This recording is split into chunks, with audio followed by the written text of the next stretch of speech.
Well, Mike, I got a question for you, and it is meant to be investigative and not accusational. Uh-oh. Who do we think we are? Um, I've heard you talk many times about if you don't know your identity, you don't know your destiny.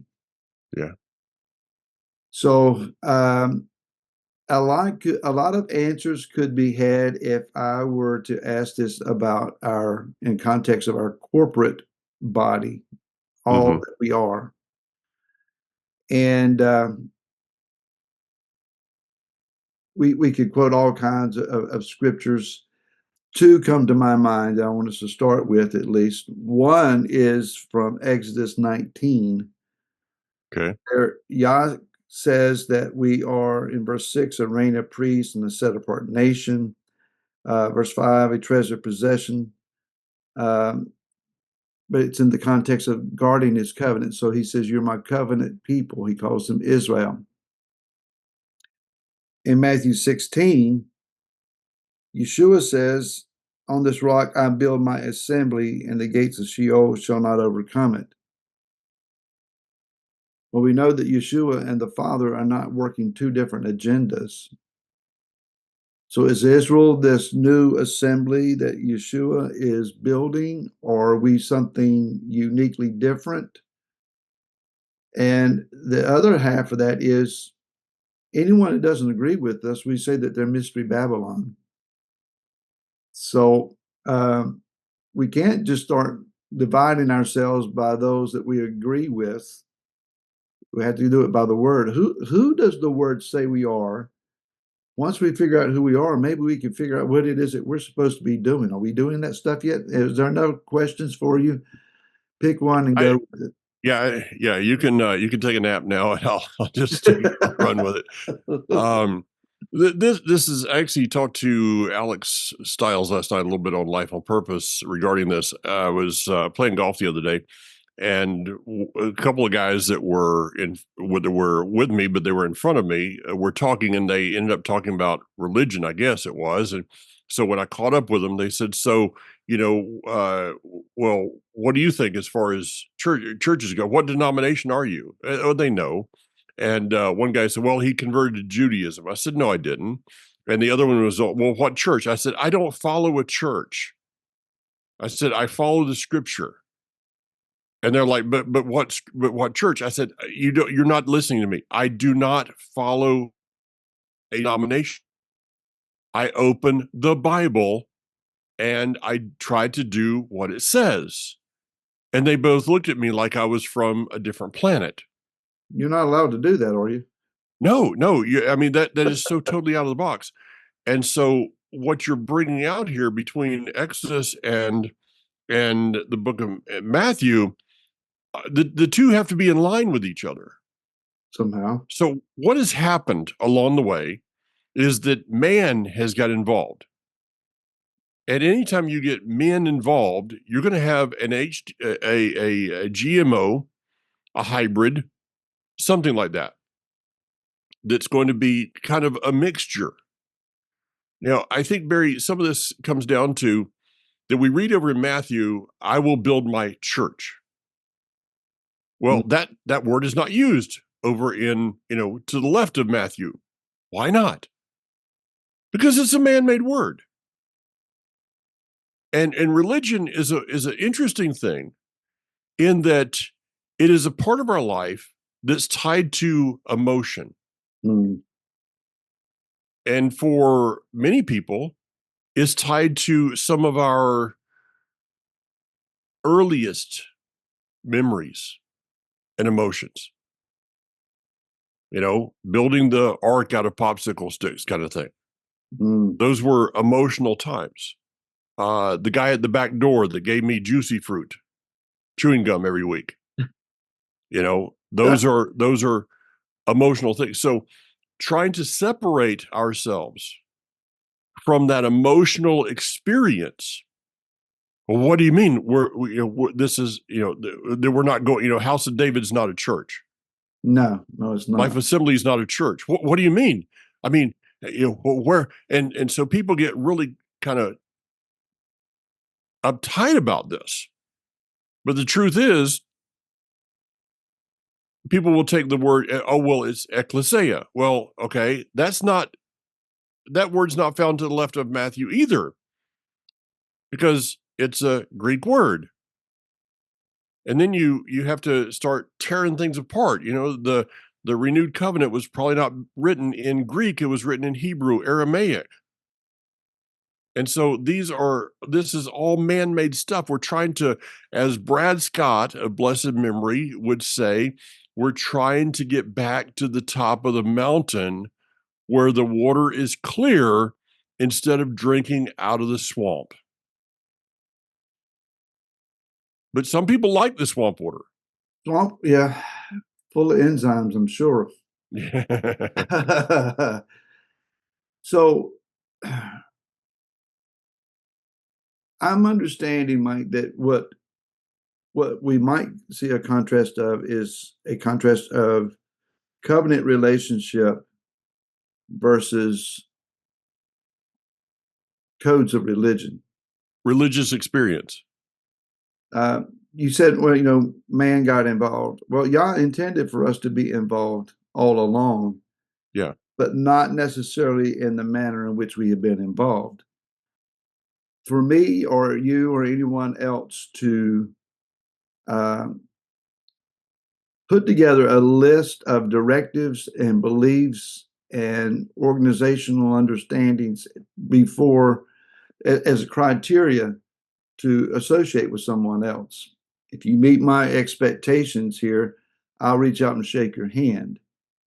If we're failing on one or two, we can talk about it. If you miss most of them, bless you as you go. We'll see you. Yeah.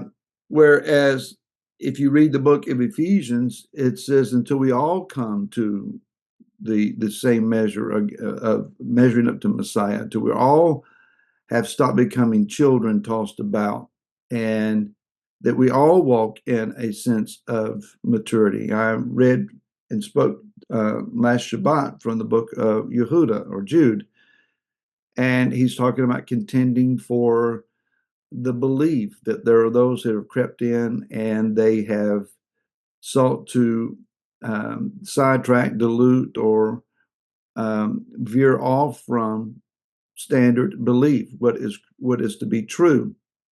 Well, we're seeing that in our day. I mean, there's more Fruit Loop stuff being preached out of pulpits these days, and my memory. I'm sure it's been done before, but in my life experience, even when I was a kid, or younger, that if you went to a Baptist church or a Methodist church or a Pentecostal church, there was a lot of similarities of doctrine. There were some certain beliefs that everyone agreed on. Methodology and practice and style of worship certainly were different.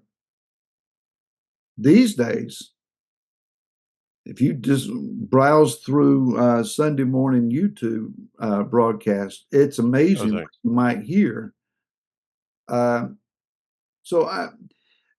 If we come down to a smaller segment, I can't control what the Southern Baptist Convention is doing or the UMC or anyone else. Yeah. But we are attached to this roots messianic something other, whatever terms we think we feel good with using, where we are a group of people trying to, as you said, open the book and do it. Yeah. In large overall part, I mean, there's some variations of that, but in large part, that's what we're trying to do, including the first half, and especially focusing on the first half, reading everything else through Torah. Yeah. So, who are we? Are we so set apart from what's called church that we are no longer in any way attached to, a part of, or in any way connected to them? Are we now a newer version of Judaism? Are we supposed to be more attached to those who are Jews than those who are Christians? Are we just supposed to walk the middle and keep our nose clean? Do we actually know who we are? I mean, we could keep coming up with titles for ourselves, but I don't know, Mike, that we have actually come to a place where we have really identified ourselves as Messiah sees us. And if we don't know our identity, we're back to the same problem. Do we know what our destiny is?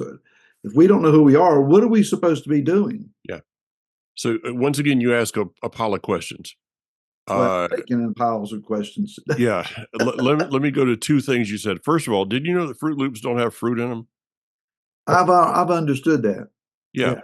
Yeah. And so, but there's this thing going on with RFK right now, and Fruit Loops is on the cutting board of Well, what Fruit hallelujah. Loops are. Yeah, what they are here in the United States versus Canada versus Europe. Okay, you go to Israel, Fruit Loops totally different there, and you can buy Fruit Loops there, but it doesn't have all the dyes and the ingredients that have the toxins, that kind of stuff that has transformed it into something that it wasn't supposed to be in the first place. Right. Okay. Something you went over real quick, and I think this is the first time I've heard you say this, that I think we need to go back to. Who are we? What is the let's drop back from church to ecclesia to assembly to the word in Hebrew, which is found in Exodus, kahal. Hmm. The word kahal. What is the purpose of the kahal? To quote you from a few moments ago, we are to be the defenders of the covenant.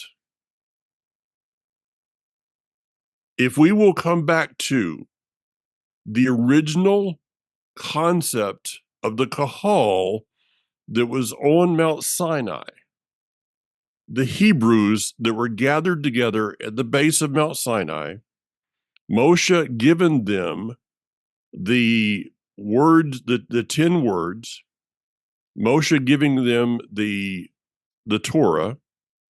If we will come back to the basis of that and understanding that our protecting the covenant is also our protecting of the revelation of the Messiah that is in the covenant.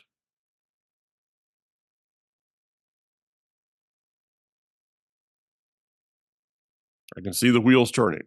My question is, does the Messiah need protecting? I believe so. The And same as the let's go back to the garden. In the garden, Adam and Eve were given the instructions of guarding shamar, guarding the garden. Mhm. They were to maintain the growth in the garden.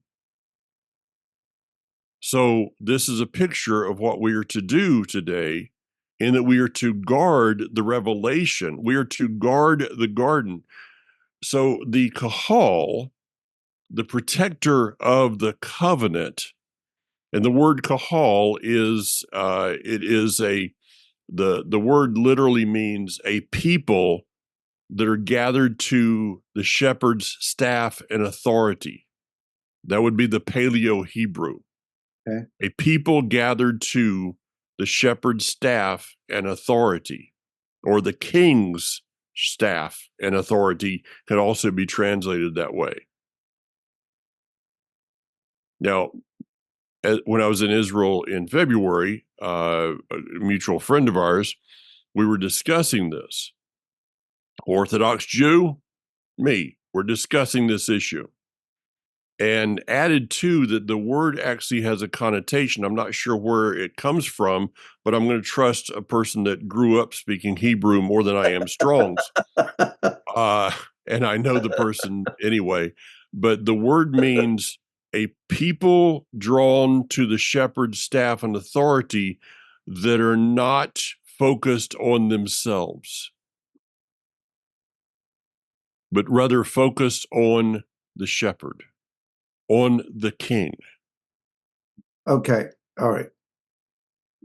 That makes for good preaching.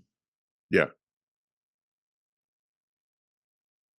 What does that then translate into in practical terms in a local assembly. What does that say to Life Assembly or House of David or the family who meets around their kitchen table on Shabbat, or the individual studying by themselves because there's no one else around to study with?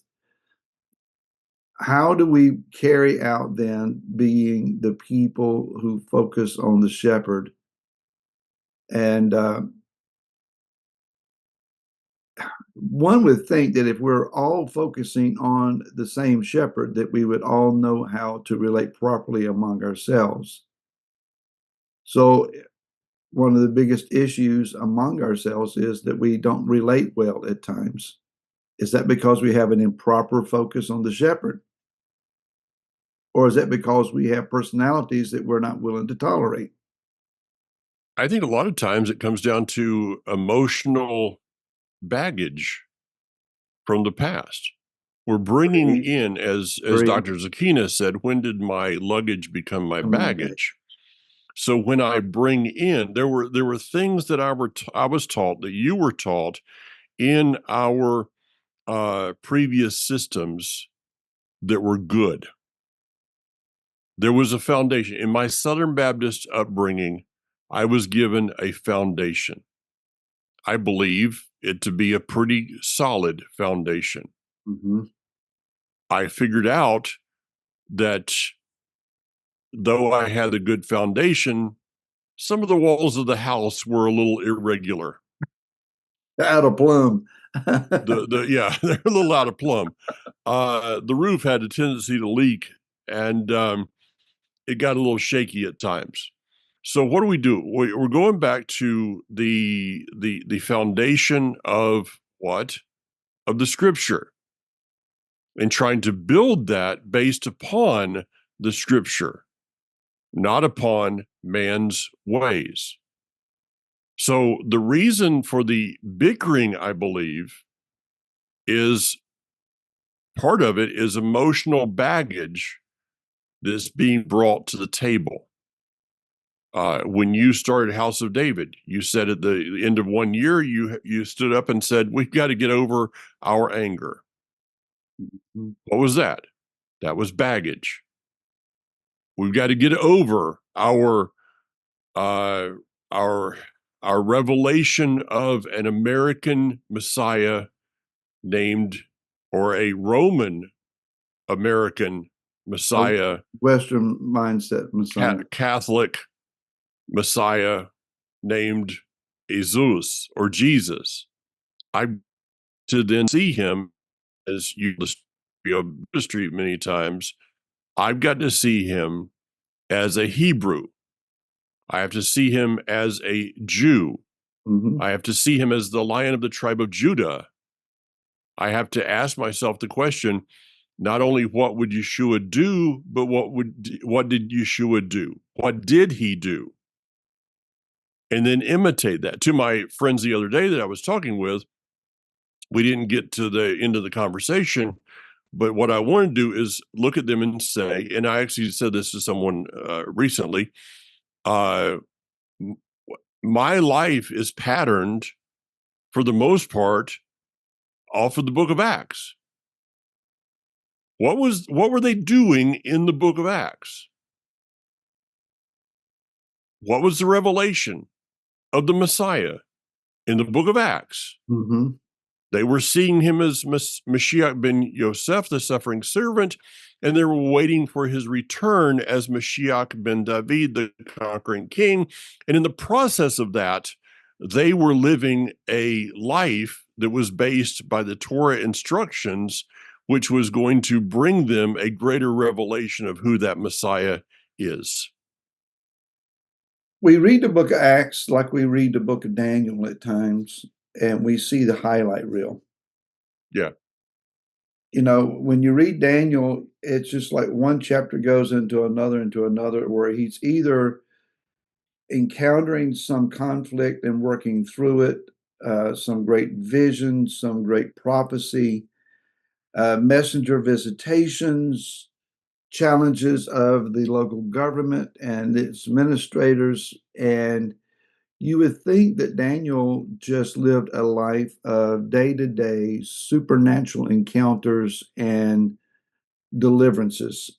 The Hmm. reality is, over the lifespan that which he would have lived during the course of writing this book, from perhaps a middle to late aged teenager into a man in his 80s or early 90s, there were a lot of days he got up, he prayed, he went to work, came Yeah. home for lunch, he prayed, he went back to work, he came home in the evening, and he prayed 3 times a day.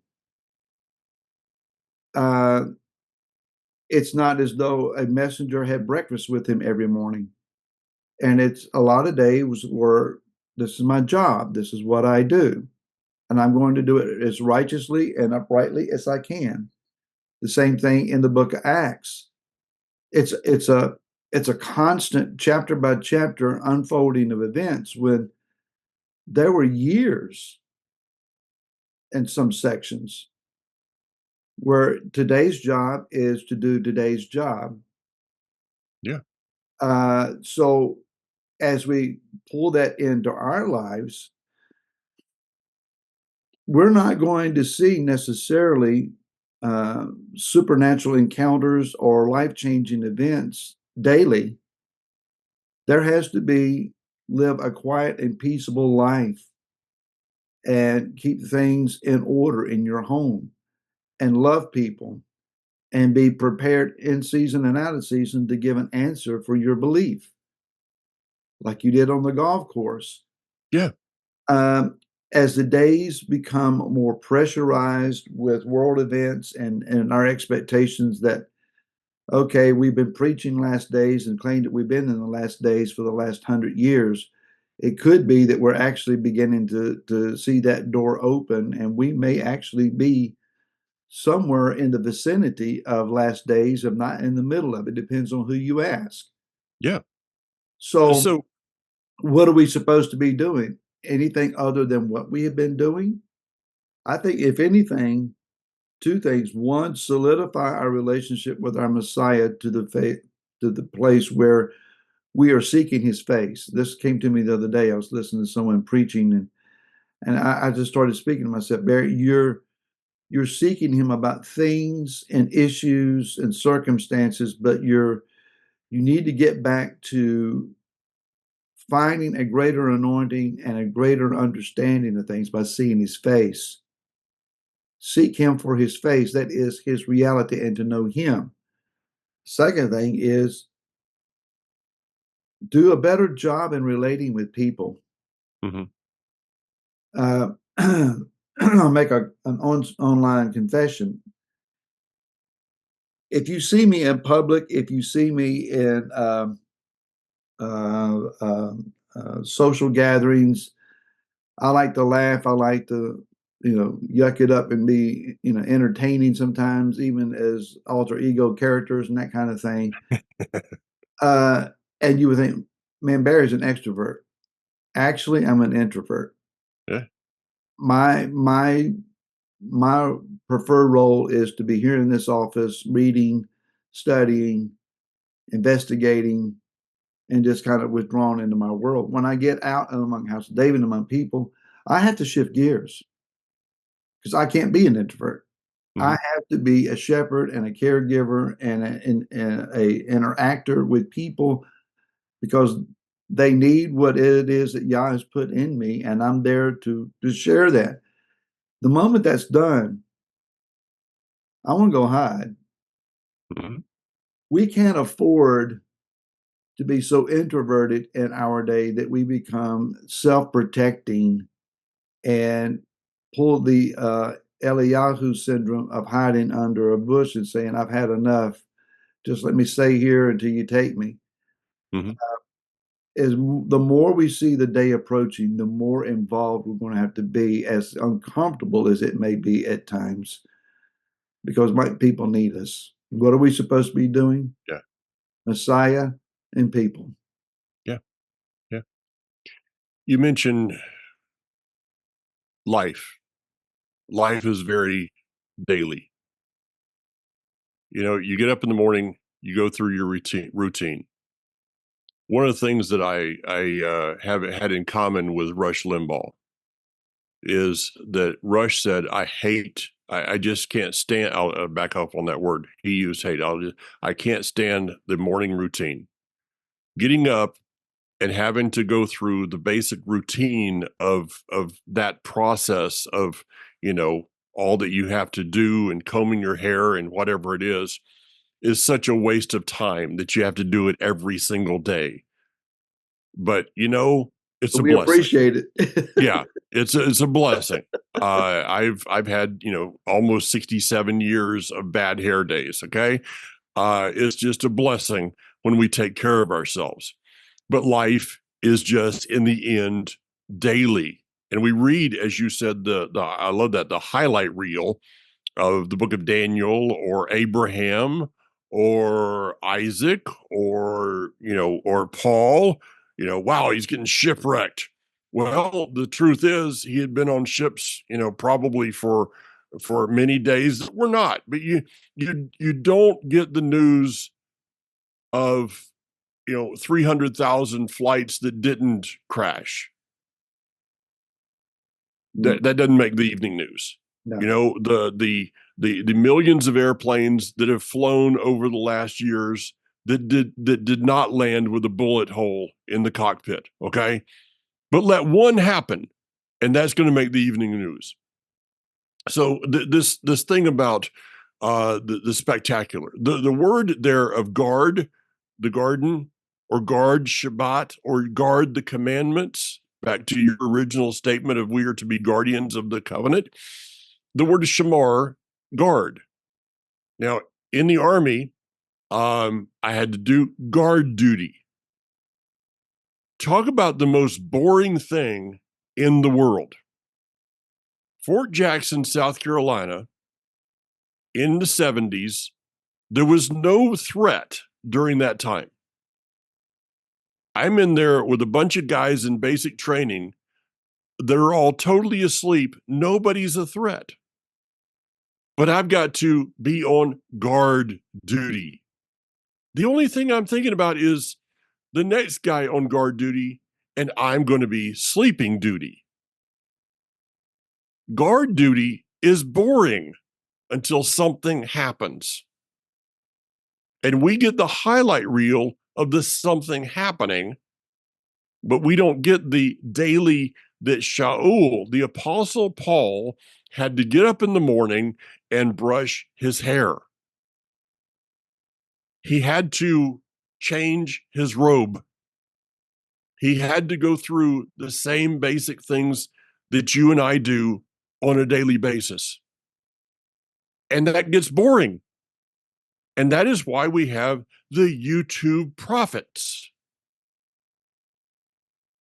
that come in and it's like, well, Barry, I know that you prepared this message, but you're just telling me how to go about my daily life and how to live that in a way that is pleasing to the Almighty and is defending the covenant.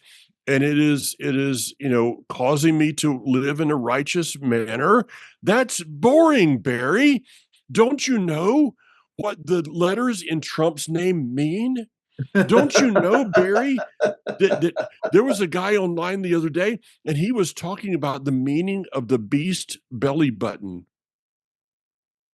Oh, Do you you want gotta to, kid. you want me to share it? No. No, I said that one day years ago of the meaning of the belly button of the beast, and somebody came up after me at the meeting and said, "What is it? You didn't tell us." It was a joke. It was a joke. Okay, I don't know if the beast has a belly button. Okay, but people want to live for the spectacular. The spectacular is not where we live. But if we live the day by day routines of guarding, of being who we're called to be, when the spectacular comes, we then are not shaken by it.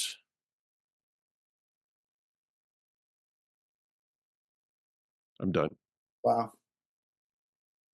Well, the goal of my mind and beginning this program is to hopefully bring a sense of Oh, that's it. Or sense of stability or encouragement. If you are, if you're walking faithfully, if you are uh, consistent, or at least semi-consistent, and going to the Word and calling out to Him in prayer, loving those that are around you and trying to meet the needs that you see. Yes, you're going to find contrary people, maybe even in your home and family. You're going to find those that are a test and a struggle for you. But chances are you're living a life that Yah would want you to live. You're probably not going to heal the sick on a daily basis. I don't even know that Smith Wigglesworth did that. You're probably not going to uh, have dreams and visions on a regular basis. You may. Unless you're a YouTube prophet. Well, Every night, God comes to me with a new revelation. when people come to me, and one of the first things that they say to me in the next, in the first 3 or 4 minutes is, "He speaks to me. He speaks to me a lot." Um, yeah. Yes, you're hearing the voices.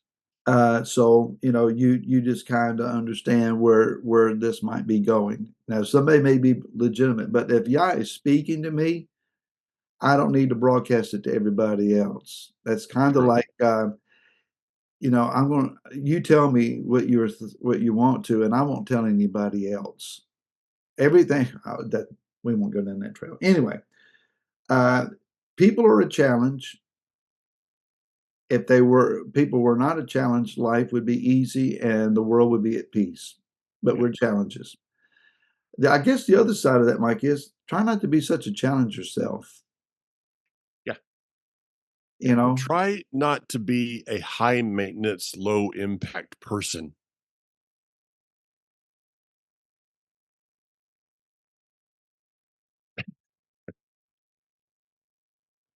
I'm just thinking, Barry, Mike if you, said that, not me. yeah, if you live your life to where you get up in the morning, clean yourself up, make yourself a blessing to others, spend time in the Word, spend some time in prayer, go about your life, living a right life of a Zedekim, a righteous person, guarding the commandments, opening your mouth when you can, when you're given that opportunity. Um, don't super spiritualize your life. Just be a regular person that has a love for their creator.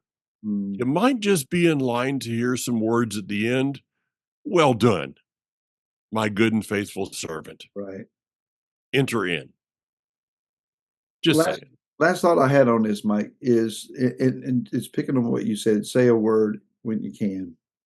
Sometimes that word has nothing scriptural about it. Sometimes Yeah. a carrying word of, how was this situation you shared with me earlier? Or, you look down today. Is there something I can help you with? Yeah. Being an encourager. Um, People don't have to agree with you on a lot of different fronts, but you can still encourage them. You can still be polite. Goes a long ways. Anyway, I think we've maybe answered a few thoughts on that. Maybe so. We'll see what your comments are. We'd love to read them, your thoughts, and thank you for sharing in your social media pages and encouraging your friends to watch. And as far as I know, Mike, next week I'll be out of town visiting family for the feast day of Oh, that's right. Yeah. Yeah. Thanksgiving. Yeah. And then after that, yeah, we'll be planning to be there in Virginia pretty soon. Yeah, Mike will be with us on December the 7th Yep. here in Gloucester. We will be blessed by his tabernacle presentation. This will be the third time that he's done it for House of David. This should be my fifth time going through Yeah. this with you. And uh, there are a lot of people at House of David who have not seen this, and there are some who've seen it and who want to see it again. So if you're close by and you want to come, just drop a message here on this video. I'll get in touch with you and share the particulars. But Sounds good. again, that's December the 7th. I'm looking forward to it, Mike. You got it, man. All right. All And right. just remember, be a high impact, low maintenance person. It will be a great blessing to others. And you might have a highlight reel. All All right. right. We'll see See you you later. next week. You got it. 2 weeks. 2 weeks. Yep. 2 weeks from now.